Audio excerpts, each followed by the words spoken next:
Sveiki visi, su jumis Vytautas Sinica.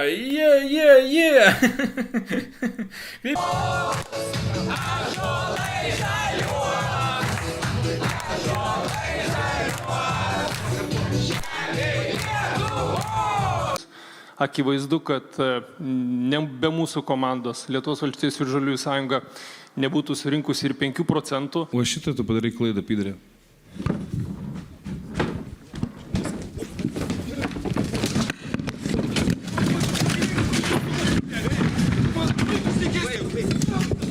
Dar vieną klausimą turėjom, trečią iš auditorijos. Ne. Sukramtyk, tada klausinėk. Neduokit. Ir dažniau plok. Čia, štai. Jis moderuoja, neklausia. Sveiki. Bet Blinkevičiūtės nieks neapšovė. Vilija geriausia. Ir Lietuva tai mato ir apie tai daugiau galim ir nediskutuoti. Dar pridėkime, mes socialdemokratai, taip sakome. Ir dar Pamiršot mėly Lietuvos žmonės. Matot, klasika. Vat klasika. Visi nori būti kaip Blinkevičiūtė. Visi nori būti kaip Blinkevičiūtė, nes pagaulus, emocinis kalbėjimas, žmonės jį girdi. O dabar kalbėkime apie tuos realius darbus. Apie realius darbus, kuriuos ruošiamės nuveikti. Neteisinga. Matai, jūsų replika taip. Tai aš pakartoju savo klausimą. Ar po 2 metų mes susitikę maitinimas, tai ką jūs pažadėjote, bus? Pradinukams bus. Ar jisai bus tai, kaip jūs pažadėjote? Pradinukams bus. Pažiūrėsim. 2 metai Švediškas padarysim. stalas visoje Lietuvoje.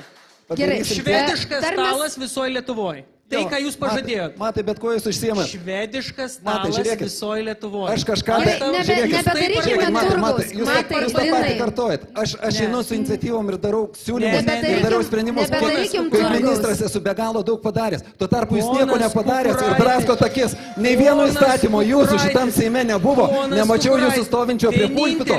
Nei karto nemačiau nešant įstatymą. Žiūrėkit, mes galėsim išsiaiškinti viską. Stop. Matai, stop. Matai, prašau, viskas, stop. Galėsim pasipykti iš tikrųjų pasibaigus debatam, bet iš socialinių tinklų irgi ateina klausimai. Ponia Burokienė, tuomet jums klausimas. Jūsų asmeniniu vertinimu ir požiūriu, kuris politikas jums yra geresnis? Ramūnas Karbauskis ar Ignas Vėgėlė? Aš. Bet tarp šitų 2 vyrų jūsų partijų. Tarp šitų vyrų yra mano vyras pats geriausias. Ar vairuojate automobilį? Vairuoju ir yra neįtikėtina, kokie mes su Žygimantu Pavilioniu esam panašus, nes aš taip pat vairuoju Toyota. Kokią? RAV4. Aš irgi. Labai faina. Po mūsų transliaciją jums, ponia Domarkai, kaip būdamas 3 įmonių direktorius išgyvenate iš 700 eurų algos? Nesuvaldote asmeninių lėšų, kaip valdysite valstybę? Pasižiūrėkit, viskas suvaldyta, valdysim. Įsipareigojimų kairiai galimai daugumai ir šiandien aš negalėčiau pasakyti. Pirmas toks pamastymas, biudžetą, kad valstybė turėtų biudžetą, ten pridėtumėme savo balsus, bet atleiskite, jeigu ten eis kalba apie 3 milijardų papildomą perskirstymą, tai yra 3 milijardų papildomų mokesčių įvedimą, tai aš negaliu žadėti. Todėl šiandien a priori pažadėti, kad palaikysim, ypač jeigu ten bus fašistuojanti Nemuno atmata, tai mes tikrai nesam įsipareigoję. Ok, leksika. Prašau, kokia leksika. Aš esu geografijos mokslų daktaras. Nemunas prieš Rusnės salą skyla į 2 atšakas. Viena skirvytė, kita atmata. Tiesa, dar 4 yra nefinansinis susikaltimas, o viešosios tvarkos pažeidimas. Tai kiek aš girdėjau, tai yra tiesiog primuštas žmogus. Užpuolimas, ne? Taip, tai vis dėlto, ar tikrai tokios charakteristikos turi būti būdingos Seimo nariui? Jeigu Seime būdami pradėsit vienas kitą. Tai galbūt tada bus lengviau susitarti, žinot, mano biografijoje, kad gali būti... Aš 3 klausimus turiu. 30 metų negali į Lietuvos Respublikos piliečių pasą įsirašyti tautybės Žemaitis ir brūkšnėlis. Kuomet gali įsirašyti Žemaitis? O antrus klausimus, ar propagausit žmoniai susinaikinimą? Nes ponas Razma propagaus žmoniai susinaikinimą. Aš noriu paklausti Tomą. Atsakymai gali būti trumpi, taip arba ne. Ar rūkote? Ne. Ne. Ar vartojate alkoholį? Karts nuo karto. Baltą sausą vyną kartais išgeriu, bet Veryga neleido. Ar vartojate kokias nors kitas psichotropinės medžiagas? Ne. Svaigstu nuo politikos ir nuo mano konkurentų pasisakymų. Pone Širšniovai. Kas liečia turtinius santykius tokių asmenų, tai manau, kad jie gali būti sureguliuoti, o toliau irgi panaši mano pozicija kaip ir pasėdamana. O panaši kaip? Turtiniai santykiai. Šitą dalyką galima reglamentuoti, o kai, pavyzdžiui, tos pačios lyties atstovai išmoks gimdyti, tada jie turės kitas teisės ir tada galim bus pasišnekėti. Kas metų, ar galėčiau eiti balsuoti, aš visiškai nebūčiau prieš, bet kai su jais susitikau ir diskutuoju, sako, ne, mes nepasirengę. Ir kai man įstatymo pataisą atneša kai kas ir sako, iki 18 metų duokite vieną laisvą dieną, nes man reikia su vaiku pabūti, tai apie kokį balsavimą tada 16 metų. 18 mečiui dar reikia ir šalia mamytė tėvelis, kad būtų. Tai Aš dėl jaunimo. Jaunimą galima turbūt pritraukti, jeigu padarytų Seimo nariai internetinį balsavimą. Būtų pats paprasčiausias dalykas. O Laimai pasiūlyms, kai išeisite į pensiją, galėsit pravesti politologinius pranešimus. Galit nereplikuoti man, gerai? Šeimas ir įsivaikinti vaikus. Štai tuo mes galbūt galime sakyti, kad esame ne leftistai, kokie yra didelė dalis socialdemokratų dabartinių lyderių. Pone Kavičiau, norit sureaguoti? Kalbant apie leftistus, pirmas leftistas Jėzus Kristus. Kur tai parašyta? Čia jau yra istorijos. Jis kalbėjo apie socialinį teisingumą ir lygybę, apie moterų teises ir taip toliau. O Agnė Širinskienė iš tikrųjų elgėsi negražiai ir aš to nebijau pasakyti. Per 4 metus tikrai gerbiau šitą politikę, išsilavinusią ir turinčią įvairių idėjų, bet iš tikrųjų jeigu žmogus kalbėdamas tave vaišina saldainiais, o kita ranka, kaip aš sakau, kiša gyvatę į užantį, tai kaip galima pasitikėti tokiu žmogum, tokių dalykų nereikėtų daryti. Vis dėlto esam kolegos. Pone Domarkai, jūs sutinkate su didesniu dėmesiu kovai su dezinformacija? Pirmiausia, reikėtų dezinformaciją sutvarkyti Lietuvoje, kada LRT gauna finansavimą iš valstybės ir visa LRT dirba tam, kad palaikytų šiandieninę valdančią daugumą, konservatorius. Kadangi esu iš LRT, tikrai negaliu sutikti su šiuo teiginiu. Sekundėlę, pabaigsiu mintį, gerai? Tik dezinformacijos neplatinkime čia, gerai? Aš faktus kalbėsiu. Faktais visada prašom. Tai dėkui.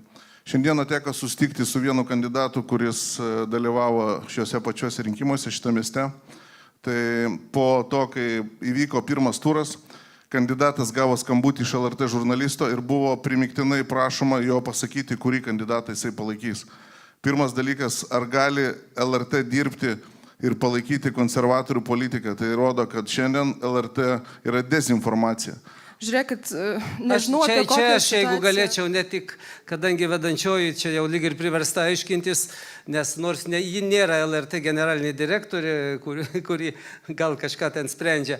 Nu pasižiūrėkit, ar LRT nutilėjo Monikos Navickienės istoriją? Ar prieš rinkimus būtent LRT nepaskleidė ko plačiausiai Palangos mūsų Skritulsko ir Vaitkaus ten to apžvalgos ratų istoriją? Dėjo į pirmus LRT portalo puslapius kažkiek laiko. Ar priešingai, nuolat LRT pasikviečia komentuoti Žemaitaitį net tokiom temom, kur jis nieko nėra nuveikęs. Pavyzdžiui, apie antrą pensijų pakopą. Konstituciją šiurkščiai pažeidęs ir priesaiką sulaužęs politikas, dėja LRT dalyvauja kaip vargingiausias dalyvis. Ačiū už komentarą. Taip, kad aš galiu sakyti, kad LRT remia Nemuno aušrą labai stipriai. Bet mano klausimas buvo ne apie LRT, gal nuo LRT atsiribokime dabar ir jūsų, pone Domarkai, atsakymas apie kovą su dezinformacija Lietuvoje nuo priešiškų valstybių dezinformacijos. Ar skatintumėte didesnį finansavimą, reikalingos kitos priemonės? Be abejo, reikia skatinti finansavimą, bet reikia padaryti pagaliau žurnalistus nepriklausomais, Žiūrėkit, mano klausimas ne apie žurnalistus ir ne apie LRT. Prašau, nuo šitos temos atsiribojam ir pereiname prie dezinformacijos nuo priešiškų valstybių. Jūsų priemonės kaip padaryti? Be abejo, kad reikia, be abejo, bet sustvarkykim pirmą O valstybės kokios viduje. priemonės turėtų būti nuo priešiškų valstybių dezinformacijos? Tai vėlgi yra tarnybos, kurios atlieka šiandien tos darbus. Tai jeigu tom tarnybom trūksta pakankamai finansavimo, reikia pasižiūrėti. Tas klausimas turi būti spręstas. Pone Pupini, dabar jūs turite 2 minutės ir galite pasakoti, su kuo jūs, jūsų partija eitų į koaliciją, o galbūt jūs nebendrautumėt su žmonėmis, su kuriais nori bendrauti jūsų partija. Na, iš tiesų turbūt daug kas girdėjo, kad šiuo metu vėlgi tokie neformalai, kaip Vokietijoje ateina ir kitur, tai iš tikrųjų nesinorėtų vis dėlto Lietuvos pastumti neapibrėžtumą. Tai nėra juokas, tai dabar mes juokiamės. Iš tikrųjų, po to nebūna juokas. Na, prisiminkim gilias istorijas, kuomet juokėsi iš Adolfo Hitlerio, kuomet jis atėjo Vokietijoje rinkimų būdu. Jie visi juokėsi, bet paskui juokas neėmė. Iš tikrųjų, jis taip pat pakėlė į žygį, reiškia, tuos, kurie niekada nebalsuoja. Ir tokiu būdu pakankamai gerai po kiek laiko, reiškia, užvaldė tą situaciją ir visą, reiškia, valstybę. Tai šiandieną turbūt pagrindinis pavojus yra vis dėlto iš tų partijų, kurių mes pakankamai gerai nepažįstam. Iš tų partijų, kurios pakankamai, neaišku, iš ko finansuojamas ir iš kur gauna tuos finansus, stebuklingai, reiškia, organizuodami savo rinkiminės kampanijas. Pas mus viskas aišku. Mes tos partijos, kurios patikrintos, kurios kaip ir socialdemokratai, kaip ir liberalai, kaip ir Tėvynės sąjunga iš tikrųjų yra prognozuojamos ir tai yra valstybinės partijos. Su jom bet kuriom tikrai galima bus po rinkimų kalbėti, galbūt reiškia ir su Skvernelio partija iš tikrųjų vardan Lietuvos taip pat, ko gero, galima būtų kalbėti. Tai yra paprastai žinomi ir patikimi žmonės, kurie aiškus, kurie buvo politikoje ir kurie valstybės tikrai neparduos. Ačiū. Ačiū labai. Replika 30 sekundžių. Čianais yra asmuo, kuris po mano vieno komentaro paprašė pakomentuoti apie juodasias technologijas. Tai atsakau, o vienas iš tokių dalykų, ką tik buvau čia prilygintas Adolfui Hitleriui. Pirmas dalykas. Antras dalykas. Pone Šeršniovai, jūs ne taip supratot. Kalbėjom toliau apie finansavimą. Girdit, ką norit. Iš tikrųjų, ne apie jūs kalbėjau. 10 sekundžių po kalbėjom, vieną. duokit dar 10 Aš išversiu. Tiesiog buvo kalbama apie koaliciją. Leiskit man atsakyti. Jeigu jūs man neduodat, ašgi tylėjau, kai jūs šnekėt. Taip, tai leiskit Nereikit, atsakyti. būkit malonus. Ačiū. Pradėkime nuo to, kad pirmadienį pasisakė buvęs prezidentas ponas Adamkus, tai manau, tai yra garbingas žmogus ir solidus politikas, pakeitęs daug gerų dalykų Lietuvoje, tai jeigu mus palaiko buvęs prezidentas, tai manau, kad šiandien raudonos linijos jau yra pradėtos trinti ir jos, manau, kad per kitą savaitę bus ištrintos iki visiško nulio, o tada pasidarys tik tais matematiniai skaičiavimai ir koalicijos formavimas ir vyriausybės formavimo klausimas, tai mes tikrai būsim pakviesti į formuojančią daugumą, tai čia klausimų nėra. Manot, kad tos raudonos linijos gali būti ištrintos ir kaip jūs supratot prezidento Adamkaus pasisakymą? Aš tikrai netaip supratau prezidento Adamkaus pasisakymą, nes jis turbūt akcentavo labiau, kad aplamai prezidentai neturėtų čia kištis į kažkokį koalicijų formavimą. Ir aš negirdėjau, kad jis kažkaip pozityviai apibūdintų Nemuno aušrą. Jis sakytų, kad tai yra geras partneris būsimuose koalicijose. I think that our voters, our people said that they want some changes. They want some changes. They need more salaries, more pensions.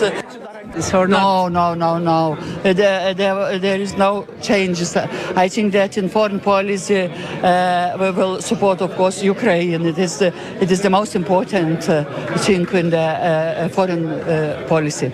And also defense budget is important thing. Are you ready to put more taxes to buy more weapons? To put more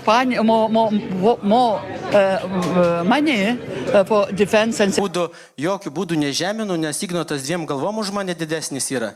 O kitas dalykas, kalbant apie mokesčius, pernai metais, 23 metais, gavau apie 40 kelius tūkstančius eurų pajamų, sumokėjau virš 6 tūkstančių mokesčių.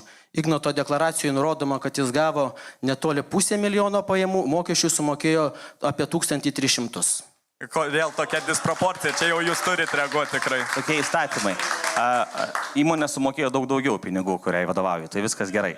O asmeniniai klausimai čia yra taip sudėlioti įstatymai, viskas tvarkoja. Tai norėčiau vieną kartą ir visiems taikams pasakyti, aš balta lietuvis, o ne kažkoks politikas bandantis patekti į Seimą. Tai gal tom ir užbaigiam šį video. Tai šiam kartui tiek ir sakau jums į kitą kartą.